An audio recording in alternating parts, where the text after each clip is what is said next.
Yep, that's me. You're probably wondering how I ended up in this situation. Hey everyone, and welcome to part 2 of me giving a quick summary of the Peephole manga. I just wanted to start this video by thanking each and every one of you for the support on the last video. I honestly didn't think it was gonna be as big as it was, and I'm really grateful to see all the reactions and comments you guys have been leaving. And like I said in the last video, if you think you know where this manga is going, I guarantee you don't, because it's gonna have even more twists and turns than last time. It's literally just so dramatic and funny that I just love reading it and sharing it. And if you haven't seen part 1, I definitely recommend go watch my first part of it. It's not too long and it'll catch you up to this point, but I'll just give a quick summary just to kind of catch you up if it's maybe been a few days since you last watched the last one. So basically, this manga, you're going to follow around Kurosu, who is a shut-in NEET, and he is very dumb. He tried to commit exit game, but it ended up not working out. He creates a hole in his wall, which creates a peephole, which is where the name comes from. And he starts spying on this girl, Maya Ichi, which I like to also call Maya. And long story short, she starts killing people, he starts watching, they start going out, and then where we left off last part is that we learn about another character in which they take the bodies that Maya Ichi kills and then they turn it into furniture, and that's where we left off. So now that you're caught up, let's get into the next volume of this manga. Like I said, it's even funnier and crazier than last time, so let's get into it. So getting right back into it, we're going to go back to Kurosu's famous bedroom where everything just seems to happen and everyone seems to end up at. So now you have Kurosu sharing hot pot with Maya, his girlfriend, and also Reina, the girl who just tried to kill him. Oh, and one kind of funny thing is as they're eating hot pot, those two masked men with the little dog masks are just sitting in the corner of the room. And he asks like, hey, who are those people? And Reina just goes, oh, don't worry, I'm gonna feed them later. And then Kurosu's like, you don't even treat them like humans. Like, who are these people? And I still don't know, to be honest. And as they're eating, all of a sudden they hear a doorbell and he starts worrying. He's like, who is this at the door? This has to be someone selling something or someone. And he opens the door to find a cute little shy girl who's stumbling over her words. And she instantly just hands him a badge and says, hey, look at this. And it's a police badge. And he's like, oh my God. As he has a killer and then someone who takes the dead bodies in his room, now the police are at his door because things just always have to go wrong for him. So of course Kurosu is gonna start freaking out. He's like, oh man, I'm screwed. Like, I don't know what to do. I have a murderer, I have a defiler of corpses in my room. This is the worst thing that can happen to me. And as the police woman is just staring at him, all of a sudden she just blurts out, I'm FBI. And Kurosu just kind of gets taken aback and he looks at her just like, you just showed me a police officer badge, so why are you saying you're FBI? And she just goes, oh, haha, I'm kidding. I just thought that a good joke would break the ice, as if that was a joke. I mean, he's already freaking out, but okay. But then she looks at his hand and she sees that it was bandaged from the time that he got nailed into the chair that he was in previously. And somehow, some way, she just looks at Bandage's hands and says, hey, Kurosu, did you have your hands nailed down with a stake or something? Literally spot on. And he's like, how the heck can she even guess that just from looking at Bandage hands? So she has some psychic powers, I guess. And then she holds up 3 pictures and she says, hey, Kurosu, do you know who these people are? And of course, in the middle of it, you see Maya Ichi. Because of course, it just has to keep getting more dramatic. Like I said, it's so many twists and turns. You just have to keep following along with this. So he looks at the picture of Maya Ichi and he's like, I don't know what to do. He doesn't know if he should tell the truth, or he's just kind of taken aback. But of course, to make it even worse, who comes to the door other than Maya herself? And even though the police are looking for her, she just casually says, oh, hey, that's a picture of me. I live in the apartment next door and we're dating. So, hey, what's up? What do you need? And the policewoman says, hey, we're looking for you because we have a missing persons report out for you, which I think is obviously probably a lie, but we'll get into that later. And she just casually goes, oh yeah, haha, sorry, I haven't called my parents in a while. Let me give them a quick call. And I honestly don't know if this was a fake call or a real call, but we'll just pretend it's real, that she calls her parents and is just like, hey guys, I'm still here. And Kurosu's in the background just thinking, oh man, it makes sense that she would have parents. Like, yeah, Kurosu, I'm sure she does. So then the policewoman hands her 2 other pictures of a man and a woman and says, hey, do you know who these are? And Maya just blank face responds, nope, don't recognize any of them. So then the policewoman's like, well, at least we identified you, so thank you for your cooperation. And she goes back into her police car. So then she goes into the police car and she's talking to another detective about how she believes that the building was once 1 unit, it was now split into 4. I honestly don't know why, but she just kind of explains that. But then we go back to Maya and she's talking to Kurosu and she confirms that yes, she actually does know one of the women on the pictures and it's actually someone that's on her kill list. And she explains that one of them is a con artist woman who she's been trying to kill. And not only is she a con artist, but she's actually another murderer and someone who kills people for insurance fraud to get a lot of money. So now you have the police saying that they're going to go catch this woman, but at the same time you have Maya trying to kill that woman. And it's another murderer. So let's see how dramatic this arc gets. And I just want to say really quickly, if you think I'm just jumping around, they really do just kind of cut time between arcs. So let's get into the next arc. And now we're going to go to what I like to refer it as the Among Us party. And you're going to see why, because it's basically a murder mystery party. Just follow along with it. So we start off now at this little party with Kurosu here in his dapper little suit and tie, looking real fancy and snazzy. And he's just kind of looking around real confused. He doesn't know what type of party he's at, and he just gets a text from Maya saying basically meet here, and he knows this is the type of text that she sends him whenever she's about to kill. So he's basically just preparing for that. But as he gets escorted into the room, he realizes that he's actually at a match party, which is basically a formal meeting used as a matchmaker or agency with the intention of marriage. And yeah, he's just kind of like, well, why am I here? I don't know. But you have to remember, this is a NEET at a match party. So after talking to a few people, he of course just ends up in the corner by himself, just downing alcohol.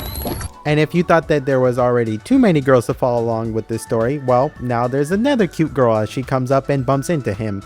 I wonder if she's going to be important. And as a great first impression, he bumps into her, spilling his drink all over her shirt, and she doesn't really care. And Kurosu turns on his wrist charm, is like, hey, I'm gonna get a drink. Do you want anything? And she blushes and looks at him and says, oh, just get me whatever you're having. And Kurosu, being who he is, looks into her eyes and falls straight in love with her. Not to mention he's falling in love when he has a girlfriend, but hey, that's his business. We'll see how this goes. And after only having one small little drink, which Kurosu even says is only like 3% alcohol, this girl is just pretending that she's drunk, or maybe she really is, but I'm pretty sure she's pretending. He learns a little bit about her. Her name is Kayo. She's an early childhood educator, so like an elementary school teacher. She's about 24 years old. And as Kurosu tries to walk away, she tugs on the shirt and says, please stay with me. And Kurosu's just in love at this point. He's madly in love. And he thinks for a second, oh, I have Maya, but he doesn't care really. And he also has this weird little fetish he talks about to where he loves moles on a woman's chest, and he thinks that's super sexy. But okay, but he happens to look down at her and he sees 3 moles in a line on her collarbone, on her chest.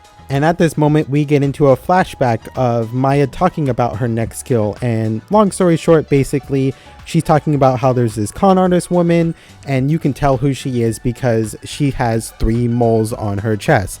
And that's who she wants her next kill to be, because she's been killing so many men. For some reason, she just really wants to kill a woman now because that's her thing. But you have to remember, this woman that she's looking for is also a murderer. And she's a murderer that's going to prey on lonely men to try and kill them for insurance money. So now you have Kurosu, who just realized that this is the murderer.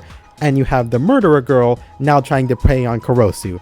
I'm telling you, this is just so dramatic, it's funny. So Kurosu gets this sudden realization that this is the girl that she's looking for. But who else would walk up at this moment other than Maya herself, who's pretending to be a waiter? Oh, but you thought that that would be all the people at the party, because who else is there other than the 2 detectives that were already at their house just a few days ago? So just to set the scene, now we have both police detectives looking for the murderers. You have Maya there with Kurosu trying to kill this girl, and then you have the murderer girl who's trying to kill Kurosu. And at this moment, I don't know if it's because of the stress or everything going on, which we'll find out later, but Kurosu just passes out on the floor. He slams down. And the male detective is like, oh, hey, I'll take care of him. And at first Maya's like, oh no, there's no worry for that.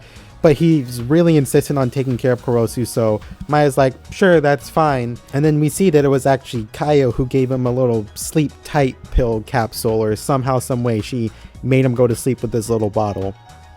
And even though they're at this party, for some reason this building has a medical room, because plot, I guess.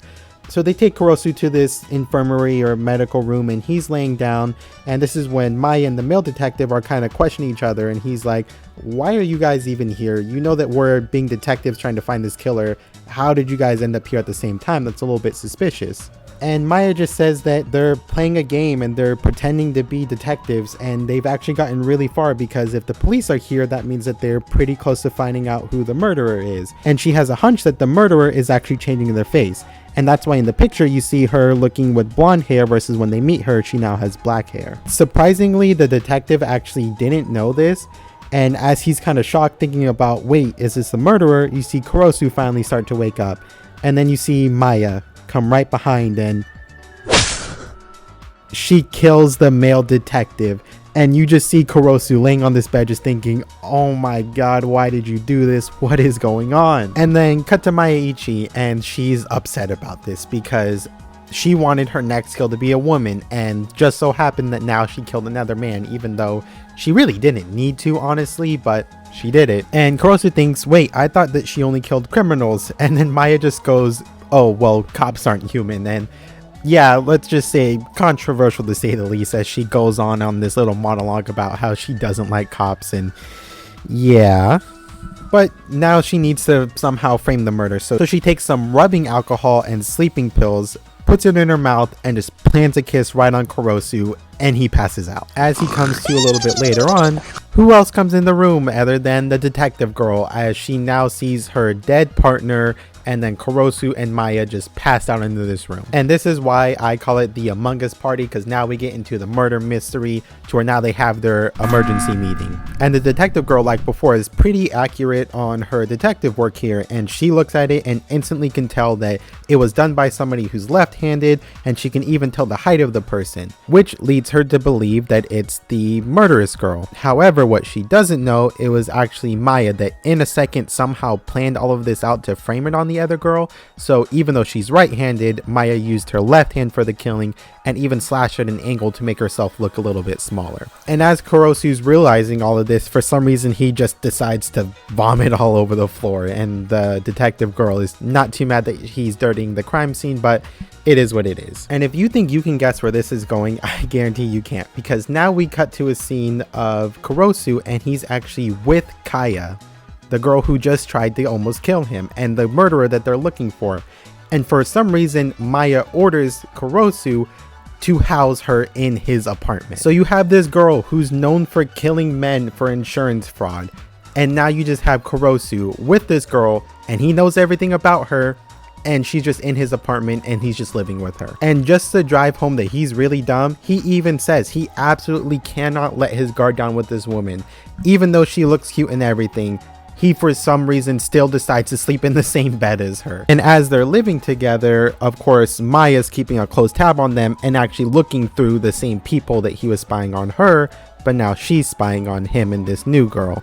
And when I say they're living together, they are actually living together, because a few months go by, and over time Kurosu just isn't really feeling too well, and Maya can tell that he's slowly being poisoned, but Kurosu for some reason just really trusts this murderer girl and doesn't realize that, hey, I'm feeling sick all of a sudden since she moved in. And as he's vomiting in the toilet, she comes in and says, hey Kurosu, I'm pregnant with your baby. And not just that, but she also wants to get married with him, which causes him to pass out and get rushed to the hospital. Fast forward to when he wakes up from the hospital, he is so confused. He's like, I never did anything with her, what is going on?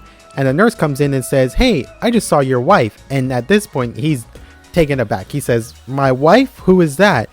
And now, instead of the small little cute girl that he thought that he was with, this big chested new girl comes in. And he's still delirious and he thinks, what is going on? And he sees a new face that he didn't see before. And that's a cliffhanger I'm going to end this video on. As I said before, if you're enjoying this so far, please leave a comment and let me know. I'm down to make a part 3 if you guys keep wanting to hear this, because this story is just so dramatic and sometimes it does feel a little bit hard to follow along, but it gets even crazier as it goes on. And like I mentioned in the beginning, I truly appreciate all the support I've been getting. I just am about to hit 500 subscribers, which isn't a big mark there, but it's huge to me because I never even thought I would have 1 subscriber. So I appreciate each and every one of you that subscribe, and I just wanted to thank each one of you that fully watches this video, and I hope to keep making more videos. I would definitely make a part 3 of this, and there's some other manga I'm looking at making videos on, so if you like it or if you have any suggestions for me, please comment it down below. I read all the comments and I thank each and every one of you. You guys are awesome. Keep rocking on, and thank you guys so much.